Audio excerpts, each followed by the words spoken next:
Hello dear student and friends. मैं हूं जयप्रकाश सिंह। मैं आज बात करने वाला हूं मेडिसिनल केमिस्ट्री थर्ड के अंतर्गत टेट्रासाइक्लिन। इससे पहले हमने अमीनोग्लाइकोसाइड के विषय में पढ़ा। आज मैं बातचीत करूंगा कि टेट्रासाइक्लिन क्या होता है, इसका इंट्रोडक्शन क्या है, उसके बाद इसका क्लासिफिकेशन, इसका मोड ऑफ एक्शन इत्यादि के विषय में बहुत अच्छे से समझने का प्रयास करेंगे। चलिए बातचीत करते हैं टेट्रासाइक्लिन के विषय में। तो टेट्रासाइक्लिन जैसा नाम से पता चलता है, टेट्रा का मतलब होता है फोर। टेट्रा का क्या मतलब होता है? फोर। और साइक्लिन का मतलब होता है रिंग। यानी जो टेट्रासाइक्लिन जो ड्रग्स होती हैं उसमें एटलीस्ट 4 रिंग से मिलकर वो बनी हुई होती है, जिसमें एक दूसरे पोजीशन पे कार्बोक्सामाइड लगा होता है। तो एक बार हम फिर से इसका थ्योरी थोड़ा डिटेल में और पढ़ लेते हैं। तो tetracycline are the broad spectrum potent antibiotics obtained from the fermentation from soil uh, from the soil and actinomycetes streptomyces। इसमें क्या है, टेट्रासाइक्लिन जो है ब्रॉड स्पेक्ट्रम का है। इसका मतलब ये है कि टेट्रासाइक्लिन जो है वो ग्राम नेगेटिव और ग्राम पॉजिटिव बैक्टीरिया दोनों के अगेंस्ट में काम करता है, जो बहुत ही पोटेंट एंटीबायोटिक्स है। ये हमें प्राप्त होता है कहाँ से? After fermentation. फर्मेंटेशन प्रोसेस के बाद हमें प्राप्त होता है। फर्मेंटेशन प्रोसेस हम के बाद यानी सॉयल और एक्टिनोमाइसिटिस स्ट्रेप्टोमाइसिस का हम फर्मेंटेशन करते हैं तो हमें जो है टेट्रासाइक्लिन प्राप्त होता है। दूसरी बात अगर हम बातचीत करें आपसे, tetracycline have a ring system. Tetracycline जो है रिंग सिस्टम, जैसा मैंने नाम से पता चलता है टेट्रा और साइक्लिन्स। टेट्रा का मतलब होता है 4, साइक्लिन्स का मतलब होता है रिंग। तो tetracycline have ring system of 4 linear annulated 6 membered ring. इसका मतलब ये हुआ कि जो टेट्रासाइक्लिन है वो रिंग सिस्टम उसमें होते हैं, 4 रिंग लगे होते हैं, 4 रिंग जो लीनियर जो एक सीक्वेंस में लगे होते हैं। एनालेटेड 6 मेंबर्ड, जिसमें 6 मेंबर का रिंग लगा होता है, 4 रिंग होते हैं जिसको हम टेट्रा, 4 को हम टेट्रा बोलते हैं और साइक्लिन्स को रिंग बोलते हैं, इसलिए इसका नाम क्या हुआ? टेट्रासाइक्लिन। एक स्ट्रक्चर में हम देख पा रहे हैं, एक रिंग ये है, दूसरी ये है, तीसरी ये है, चौथी ये है। इसमें अगर हम बातचीत करें थोड़ा सा नंबरिंग के विषय में, तो नंबरिंग कुछ इस प्रकार से हमें देखने को मिलेगा टेट्रासाइक्लिन में। जैसे ये जो कार्बन है इसको 1 नंबर, दूसरा जो है दूसरे पे हमेशा ध्यान रखना, जितने भी कार्बोक्सामाइड है, जितने भी आपको टेट्रासाइक्लिन दिखेंगे उसमें दूसरी पोजीशन पे कार्बोक्सामाइड आपको जरूर दिखेगा। तो 1 नंबर, 2 नंबर, 3 नंबर, 4, 5, 6, 7, 8, 9, 10, 11, 12, इस तरह से हम इसकी कुछ नंबरिंग करते हैं। और जो बीच में फ्यूज्ड रिंग है उसको, जैसे 4 के बाद 4A, 5 के बाद 5A, उसकी इसी तरीके से जो 12 है, इसी के बाद 11 के बाद 11A और 12 के बाद 12A, ये जो फ्यूज्ड रिंग है इसकी बात कर रहे हैं। इसी रिंग को, 4 रिंग को हम क्या बोलते हैं? ऑक्टा हाइड्रोटेट्रासीन। इसी को हम क्या बोलते हैं? ऑक्टा हाइड्रोटेट्रासीन 2 कार्बोक्सामाइड, क्योंकि दूसरे पोजीशन पे क्या लगा हुआ है? कार्बोक्सामाइड। अब हम अगर बातचीत करें थोड़ा सा इसके केमिस्ट्री के विषय में, तो केमिस्ट्री आप देख पा रहे होंगे। इसकी केमिस्ट्री में क्या है? The stereo chemistry of tetracycline is very complex. इसका जो केमिस्ट्री है थोड़ा सा कॉम्प्लेक्स है।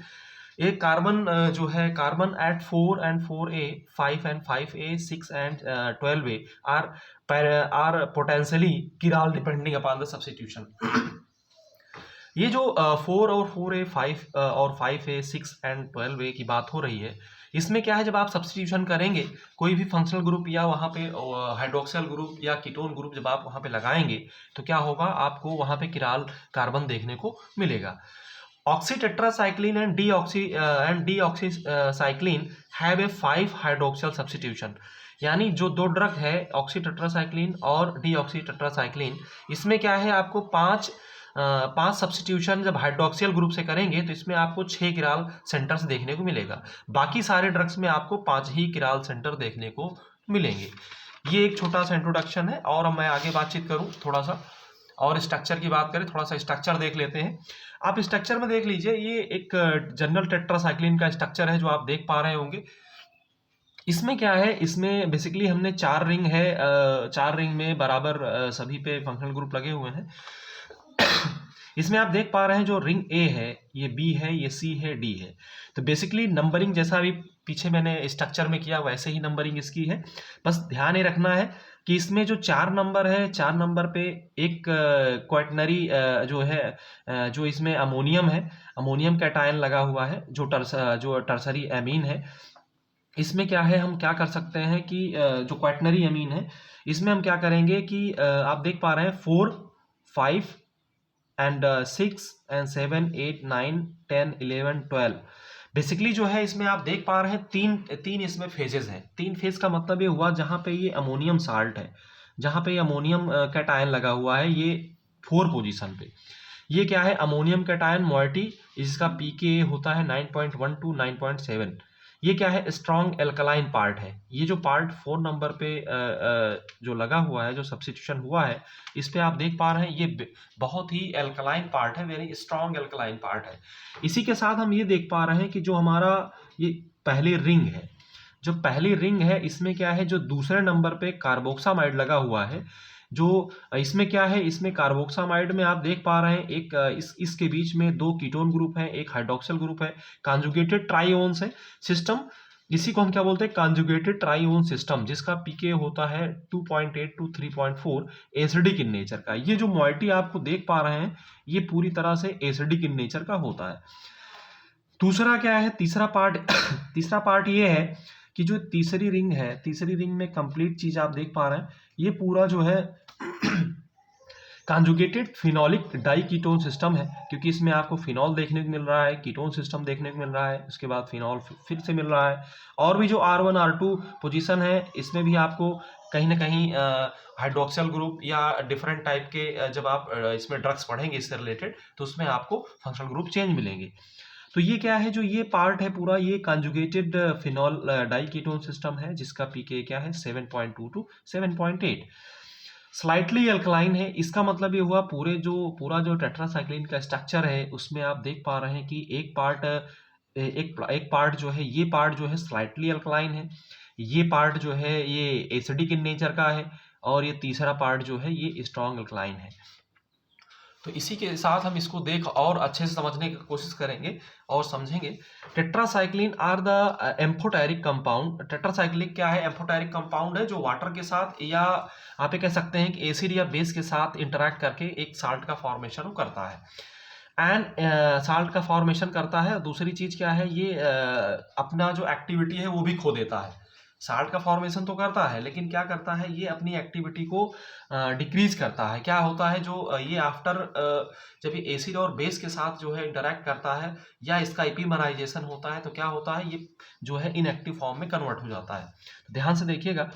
And interesting property of ability to useful undergo the epimerization. अगर 4 नंबर पे ये जो 4 पोजीशन है, हम देख पा रहे हैं ये जो 4 पोजीशन है, जैसा अभी प्रीवियस स्ट्रक्चर में मैंने देखा, ये 4th पोजीशन पे अगर हम जो है इसमें एपीमराइजेशन करें, टेट्रासाइक्लिन एक्टिव फॉर्म में है, इसका अगर हम एपीमराइजेशन करें तो हमें क्या प्राप्त होगा, एपीटेट्रासाइक्लिन प्राप्त होगा, और जो एपीटेट्रासाइक्लिन प्राप्त होगा वो पूरी तरह से इनएक्टिव फॉर्म में होगा। आप देख पा रहे हैं अभी जो ये हाइड्रोजन है ये जो हाइड्रोजन है, ये जहां पे ये लगा हुआ है, ये क्या है, ये बिलो द प्लेन है, ठीक है। ये क्या है, एबव द प्लेन है, सॉरी एबव द प्लेन है, और ये नाइट्रोजन क्या है, बिलो द प्लेन है। और आप अभी ये देखेंगे जब इसका एपीमराइजेशन हो जाएगा तो उसके बाद आप ये देख पाएंगे कि जो है ये स्ट्रक्चर में चेंजमेंट आएगा, और ये हाइड्रोजन जो है एबव द प्लेन हो जाएगा, ये नाइट्रोजन जो है बिलो द प्लेन चला जाएगा। यानी आफ्टर एपीमराइजेशन जो टेट्रासाइक्लिन है, पहले बिफोर एपीमराइजेशन वो एक्टिव फॉर्म में था, और वो आफ्टर एपीमराइजेशन जो है वो क्या है, वो पूरी तरह से इनएक्टिव फॉर्म में कन्वर्ट हो जाता है, या लेस एक्टिव में वो कन्वर्ट हो जाता है। इसी के साथ हम और भी चीज़ें देखेंगे, और भी चीज़ देखने की कोशिश करेंगे।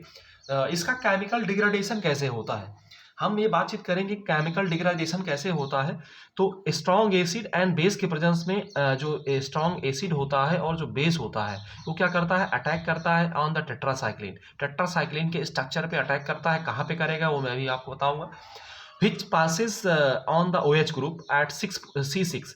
ये जो C6 पोजीशन है, इसका जो OH है इस पे अटैक करेगा एसिड या बेस, तो क्या होगा, हम देखेंगे, पहले पहले हम एसिड के विषय में देख लेंगे, फिर हम उसके बाद बेस के विषय में देखेंगे। तो एसिड में क्या है, ये जो छठवां पोजीशन है टेट्रासाइक्लिन का, ये तो पूरा कंप्लीट जो कंपाउंड है ये एक्टिव फॉर्म में है। लेकिन जब एसिड का इस पे अटैक होगा पोजीशन 6 पे, तो क्या होगा, पोजीशन 6 पे जब अटैक होगा तो यहाँ से ये जो है OH ग्रुप यहाँ से रिमूव हो जाएगा।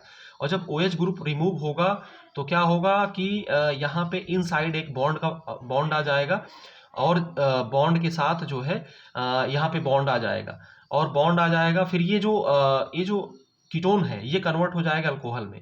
तो होगा क्या कि यहाँ एक अंदर फर्दर एक बॉन्ड फिर से शिफ्ट होगा, जो यहाँ बॉन्ड था ये अंदर शिफ्ट हो जाएगा, ये OH ग्रुप यहाँ से हटेगा तो यहाँ पे एक बॉन्ड शिफ्ट होगा। इससे क्या होगा, इससे होगा ये कि जो ये कंपाउंड है ये आपको जो है एनहाइड्रस टेट्रासाइक्लिन है, जो इनएक्टिव फॉर्म में आपको दिख रहा है। इसी तरीके से हम बातचीत करेंगे एक बेस के विषय में। जो ये टेट्रासाइक्लिन है इसमें भी क्या है, 6 पोजीशन पे आपको देखने को मौका मिलेगा। इसमें क्या होगा, 6 पोजीशन में फिर क्या होगा, ये जो आपका आप देख पा रहे हैं जो कीटोन है, बेसिकली क्या होगा, इसका एक बॉन्ड हटेगा और ये यहाँ से ब्रेक डाउन हो जाएगा, और यहाँ से ये जो है ये OH भी हट जाएगा, और यहाँ पे एक इस कार्बन और ये कार्बन के बीच में जो है OH के माध्यम से, यानी सॉरी OH नहीं, O कीटोन ग्रुप के माध्यम से, O ऑक्सीजन के माध्यम से एक दूसरे से इंटरकनेक्टेड हो, जैसा आप स्ट्रक्चर में देख पा रहे हैं। यहाँ से जो है कीटोन ग्रुप ये चीज ध्यान रखना, कीटोन ग्रुप रिमूव नहीं होगा, क्या होगा, OH ग्रुप रिमूव होगा इस कार्बन से, और इस कार्बन के बीच में एक ऑक्सीजन आएगा, जिसको हम क्या बोलेंगे, एक लैक्टोन रिंग का फॉर्मेशन होगा यहाँ पे, और उसकी वजह से क्या होगा, ये जो टेट्रासाइक्लिन है पूरी तरह से इनएक्टिव फॉर्म में ये कन्वर्ट हो जाएगी। अब हम दूसरी बातचीत करेंगे क्लासिफिकेशन के विषय में, कि इसका क्लासिफिकेशन कैसे होता है, वो चीज हम ध्यान से देखेंगे। On the basis of natural as well as semi synthetic and और उसके बाद प्रोटियो टेट्रासाइक्लिन के विषय में हम भी देखेंगे। इसका क्लासिफिकेशन में आप देख पा रहे हैं बेसिकली 3 टाइप का क्लासिफिकेशन है, जिसमें क्या है, नेचुरल है, सेमी सिंथेटिक है, उसके बाद प्रोटियो टेट्रासाइक्लिन है। अब हम बातचीत करें थोड़ा सा इसका और डिटेल में, तो इसका हम देख पा रहे होंगे स्ट्रक्चर, देखेंगे स्ट्रक्चर में आप देख रहे हैं कि जो ये आपका जो स्ट्रक्चर है इसमें आप देख रहे हैं ये पहले हम देखेंगे नेचुरल टेट्रासाइक्लिन में, जिसको हम बायोसिंथेटिक बोलते हैं। एग्जाम्पल में क्या है, टेट्रासाइक्लिन है, तो स्ट्रक्चर में हम क्या कर रहे हैं, नीचे आप स्ट्रक्चर भी देख पा रहे होंगे। जो टेट्रासाइक्लिन है इसमें R1 R2 R3, यानी पोजीशन R1 है, R2 है और ये R3 है। हम यहाँ पे कुछ चेंजेस करेंगे, जब यहाँ कुछ चेंजेस करेंगे हम, तो क्या होगा, हमें कुछ डिफरेंट टाइप के स्ट्रक्चर, डिफरेंट टाइप के जो है इसी कैटेगरी में हमको डिफरेंट टाइप के ड्रग्स मिलने वाले हैं। तो जरा हम बातचीत कर ले टेट्रासाइक्लिन के विषय में। इसमें देख रहे हैं आप R1 की जगह पे हाइड्रोजन है, R1 की जगह पे हाइड्रोजन हो, अगर R2 की जगह पे CH3 हो, उसके बाद R3 की जगह पे हाइड्रोजन हो, तो हमें कौन सा ड्रग मिलेगा, टेट्रासाइक्लिन। इसी तरीके से क्लोर टेट्रासाइक्लिन में क्या है, Cl हो, R1 की जगह पे Cl हो, उसके बाद R2 की जगह पे CH3 हो, आप देख पा रहे हैं, उसके बाद R3 की जगह पे हाइड्रोजन हो, तो हमें ड्रग क्या प्राप्त होगा, क्लोर टेट्रासाइक्लिन। फिर उसके बाद ऑक्सी टेट्रासाइक्लिन में क्या है, हाइड्रोजन हो R1 की जगह पे, R2 की जगह पे CH3 हो, उसके बाद R3 की जगह पे OH हो, तो हमें ड्रग क्या प्राप्त होगा, ऑक्सी टेट्रासाइक्लिन। इसी तरीके से ब्रोमो टेट्रासाइक्लिन, इसमें क्या है, Br, R1 की जगह पे Br हो, उसके बाद R2 की जगह पे CH3 हो, उसके बाद R3 की जगह पे हाइड्रोजन हो, तो हमें क्या प्राप्त होगा, ब्रोमो टेट्रासाइक्लिन। इसके बाद नेक्स्ट जो है वो डेक्सामेथा टेट्रासाइक्लिन है। इसमें क्या है, हाइड्रोजन, तीनों पोजीशन पे हाइड्रोजन हो, तो हमें क्या, कौन सा ड्रग प्राप्त होगा, हमें ड्रग्स प्राप्त होगा डेक्सामेथा टेट्रासाइक्लिन। इसी तरीके से हम इसका स्ट्रक्चर देख पा रहे हैं, ये जनरल स्ट्रक्चर है किसका, ये जनरल स्ट्रक्चर आप देख रहे हैं, जिसमें एक 4 रिंग है, एक कार्बोक्सामाइड है, और कुछ फिनोलिक ग्रुप लगे हुए हैं, कुछ कीटोन लगे हुए हैं, जिससे कुछ ऐसे पोजीशन है जहाँ पे हम सब्स्टिट्यूशन करके डिफरेंट टाइप के ड्रग्स हम प्राप्त कर सकते हैं। दूसरी चीज क्या है, सेमी सिंथेटिक टेट्रासाइक्लिन में क्या है, आप देख पा रहे हैं डॉक्सीसाइक्लिन जो आपके सिलेबस में है, उसके बाद मीनोसाइक्लिन जो आपके सिलेबस में है।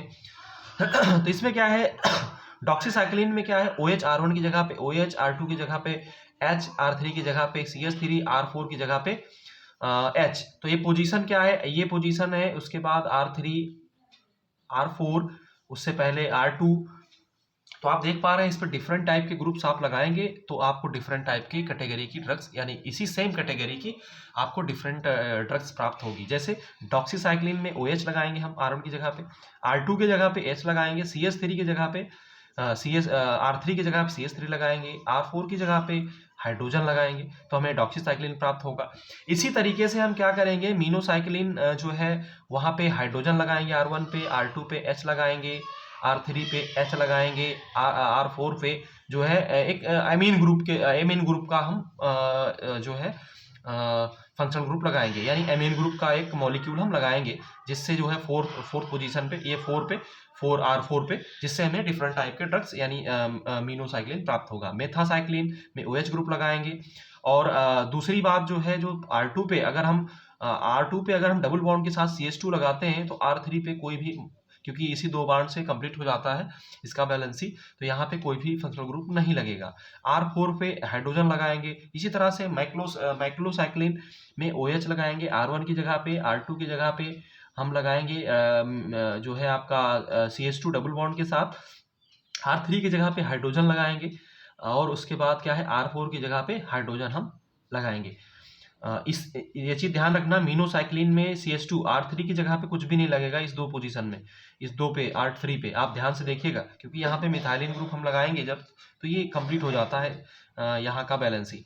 तो और उसके बाद क्या है, सोनासाइक्लिन सैनोसाइक्लिन में हम क्या करेंगे, चारों पोजीशन पे हाइड्रोजन लगा करके ये हम डिफरेंट टाइप के हमें जो है ड्रग्स प्राप्त हो सकते हैं। उसके बाद हम बातचीत करें अगर नेक्स्ट कैटेगरी की, जो तो प्रोटेट्रासाइक्लिन है। प्रोटेट्रासाइक्लिन में क्या है, सब्स्टिट्यूशन एट कार्बोक्सामाइड, नाइट्रोजन पे हम क्या करते हैं, सब्स्टिट्यूशन करते हैं। इससे पहले जो आपने ड्रग्स पढ़ा उसमें कोई भी हम ऐसा सब्स्टिट्यूशन कार्बोक्सामाइड पे नहीं करते हैं, लेकिन जो ये आप देख पा रहे हैं इस पे जो प्रोटेट्रासाइक्लिन है इस पे कार्बोक्सामाइड का भी हम कार्बोक्सामाइड जो ये ग्रुप आप देख पा रहे हैं, इस पे हम नाइट्रोजन से एक हाइड्रोजन रिमूव करके हम R की जगह पे सब्स्टिट्यूशन करने वाले हैं। जिससे इसका एग्जांपल क्या है, प्रोटेट्रासाइक्लिन का, रोलीटेट्रासाइक्लिन, लाइमीसाइक्लिन्स, क्लोमोसाइक्लिन्स, एपीसाइक्लिन्स, पीपासाइक्लिन्स, ग्यूमीसाइक्लिन्स, उसके बाद मैग्लूसाइक्लिन्स, ये सब ड्रग्स हैं। और मैं बात करूं अगर इसके मैकेनिज्म ऑफ एक्शन की, तो मैं बता दूं कि जो जैसा आपने प्रीवियस लेक्चर में अमीनोग्लाइकोसाइड्स का जो आपने mode of action, mechanism of action पढ़ा, उसी के जैसा टेट्रासाइक्लिन का भी है। और टेट्रासाइक्लिन भी same as it is act करता है। वो क्या करता है, tetracycline are also bacterial protein synthesis inhibitor. जैसा मैंने बताया था कि अमीनो ग्लाइकोसाइड्स भी क्या है, वो भी बैक्टीरियल जो प्रोटीन सिंथेसिस है उसको इनहिबिट करता है, वैसे ही टेट्रासाइक्लिन भी अपना वर्कआउट करता है। Tetracycline are also bacterial protein synthesis inhibitor and their mechanism of action is similar to the aminoglycoside के जैसा ही एक्ट करता है। इन bacterial protein synthesis mRNA attached to the 30S ribosome. Bacterial protein synthesis में क्या होता है, जो mRNA मैसेंजर RNA है वो किससे अटैच होता है, 30S राइबोसोम से। तो क्या होता है, tetracycline like aminoglycoside bind to the 30S ribosome and the attachment of the amino acyl tRNA। फिर क्या होता है, tRNA ट्रांसफर आरएनए से अटैच्ड होता है, ट्रांसफर आरएनए टू mRNA के लिए वो एक्टिव होता है। फिर क्या होता है, जो mRNA राइबोसोम है वो कॉम्प्लेक्स में इंटरफेयर करता है, जिससे इंटरफेरेंस काज होता है। इसकी वजह से क्या होता है, thus the inhibition of protein synthesis and occur, जो आपका बैक्टीरियल है वो पूरी तरह से डेथ कर जाता है। इस तरीके से हम ये मैकेनिज्म ऑफ एक्शन समझ सकते हैं। और जो अमीनोग्लाइकोसाइड है पूरी तरह से जो ये टेट्रासाइक्लिन है ये पूरी तरीके से जैसा अमीनोग्लाइकोसाइड एंटीबायोटिक्स का एक्शन होता है, जैसा उसका मैकेनिज्म है, उसी मैकेनिज्म पे ये भी आपका वर्कआउट करता है। तो इस तरह से मैंने इसका इंट्रोडक्शन देखा और इसका क्लासिफिकेशन, स्ट्रक्चर, इसका स्टीरियोकेमिस्ट्री और इसका मोड ऑफ एक्शन हमने सरल भाषा में और इजी लैंग्वेज में समझाने का प्रयास किया है। और कोई सजेशन हो आपका तो आप सजेशन दे सकते हैं, कमेंट बॉक्स में आप सजेशन लिख के भेज सकते हैं। और एक बार फिर से आपका बहुत बहुत धन्यवाद वीडियो देखने के लिए। अपने साथियों में इसको शेयर करें और चैनल को सब्सक्राइब करें, जैसे कि मैं जब भी नया वीडियो अपलोड करूं तो आपके पास नोटिफिकेशन पहुंच सके। और इस वीडियो को देखने के लिए आपका बहुत बहुत धन्यवाद। और एक बार पुनः आपको मेरा धन्यवाद।